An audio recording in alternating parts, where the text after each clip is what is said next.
cars, iba-iba. Siyak din.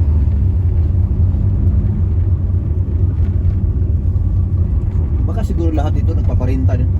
Some of them, I think. Nanibago ako sa brake. Doon napaka-sensitive. Kung detect mo lang. Like, seriously, like, nag-stop ako. Di doon? First time, nag-drive ako palabas dito. Nanibago kasi ako. Nag-practice ako.